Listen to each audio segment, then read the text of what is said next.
어느 때보다 엄중한 시기에 통일부 장관 후보자로 지명된 만큼 성심성의껏 청문회에 임하겠습니다. 존경하는 위원장님과 위원님 여러분, 역사적인 4.27 판문점 선언과 9.19 평양 공동선언을 거쳐서 온 결의 소망을 타고 불어왔던 평화의 순풍이 멈춰 서 있습니다.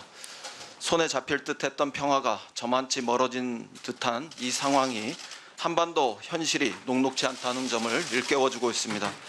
한반도 평화열차는 남북관계와 북미관계라는 두 개의 레일 위에서 나아갑니다.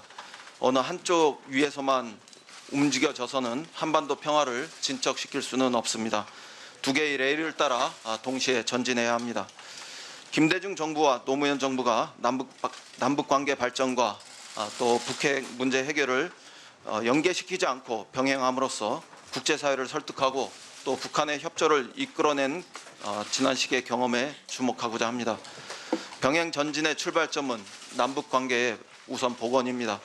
북미 관계가 멈칫하더라도 남북 관계는 그 자체로 목표를 가지고 지속적으로 나아갈 수 있어야 한다고 생각합니다. 그러면 남북 관계의 동력에 힘입어 북미 관계도 전진할 수 있으며 실질적으로 선순환의 그런 그 해법을 우리는 실천할 수 있습니다.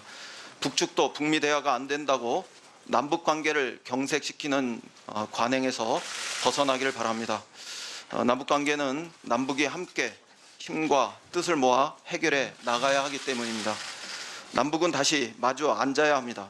서로 간의 신뢰를 확인하고 또 약속을 실천하면서 멈추었던 한반도 평화의 시계를 다시 움직일 수 있기를 희망합니다.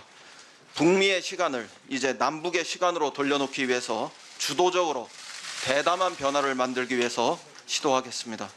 그러기 위해서는 창의력과 상상력을 가지고 새롭게 접근해야 합니다. 해야 하는 일이 있다면 과감히 결단하고 쉼 없이 부단히 시도하려는 의지도 필요합니다. 북미 관계에도 보다 건설적인 해법을 가지고 한반도 문제의 당사자이자 해결자로서 우리의 역할을 적극적으로 찾아보겠습니다. 존경하는 위원장님과 위원님 여러분, 남북관계가 지속적으로 발전해 나가기 위해서는 원칙을 확고히 하고 또 제도화해 나갈 필요가 있습니다. 무엇보다 먹는 거, 또 아픈 거, 또 죽기 전에 보고 싶은 것과 같은 인도적 문제는 정치적 문제와 분리해서 어떤 경우에도 중단하지 않는다는 원칙이 지켜져야 한다고 생각합니다. 이와 함께 국경을 가리지 않는 질병, 재난, 기후변화 등에도 공동 대응할 수 있도록 남북협력의 분야를 확대해 나가야 한다고 생각합니다. 평화가 경제다는 이제 당위가 아니라 현실입니다. 평화 시대가 열려 남북 경제 협력이 재개되고 활성화되면 우리의 성장 잠재력이 확대되어 다시 한번 도약할 수 있으리라고 기대합니다. 크고 작은 국제적 제약에도 불구하고 남북이 함께 해나갈 수 있는 협력 사업이 참 많이 있을 거라고 기대합니다. 이와 같이 남북 관계를 새로운 단계로 발전시키는 과정에서 각계각층의 다양한 국민의 의견을 수렴함으로써 한반도 평화 번영에 대한 국민적 공감대도 넓혀 나가겠습니다. 아울러 분단과 협치의 정신에 입각하여 분권과 협치의 정신에 입각하여 지자체, 민간 단체와도 협업해 나가겠습니다. 국민의 대표인 국회와도 더욱더 긴밀히 협력하겠습니다. 여권은 물론이고 야권과도 더 많이 대화하겠습니다. 이해와 공감에 이르지는 못하더라도 역대 가장 많이 소통하는 통일부 장관이 되도록 노력하겠습니다.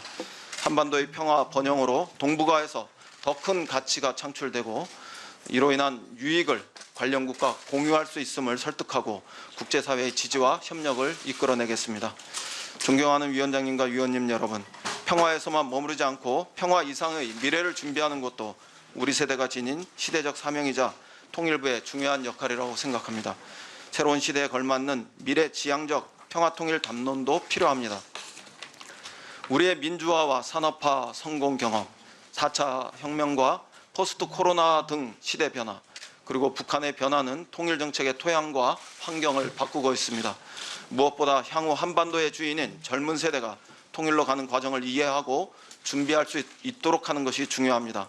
남북 간 자유롭게 왕래하고 투자하는 초보적 단계를 지나서 산업과 자원이 연합하고 시장과 화폐가 통합하는 단계를 거쳐서 재정과 정치의 통일을 준비하는 한반도 평화 프로세스에 대여정을 개척해 보겠습니다. 통일로 가는 과정에 있어서 광복 100주년인 2045년을 시야에 놓고 남과 북이 공존하고 함께 번영해 나가기 위한 4단계 한반도 평화경제 로드맵을 국민과 함께 만들어 보겠습니다.